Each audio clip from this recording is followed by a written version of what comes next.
Change program? Well, I mean, it's the same question that the lawyers and the accountants and everyone asked me when we were leaving Boston 22 years ago. Remember, we were up there for 30 years and moved out of Boston for very good reason. If you just watch weather today, that was a first.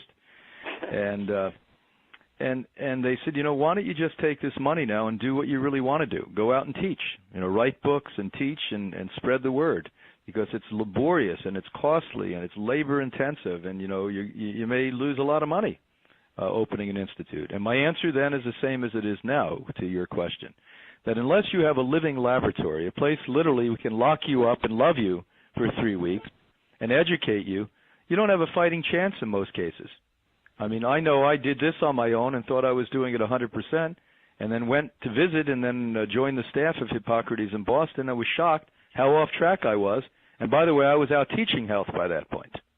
Wow. And so sometimes we need to be disciplined by being with fellow humans who are all on the same path, and being educated and loved and supported by a team of people that do this day in and day out, to individualize the program, and then to have that support and love when you leave, that ongoing consultation.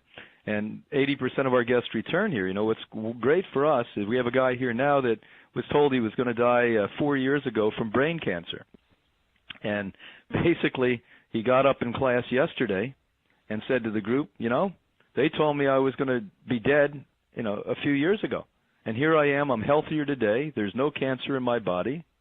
My Lyme's disease went away. And he went through a trilogy of different things that happened to him.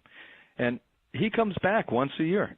And he does it for the camaraderie. It's sort of like an adult camp where people come back for.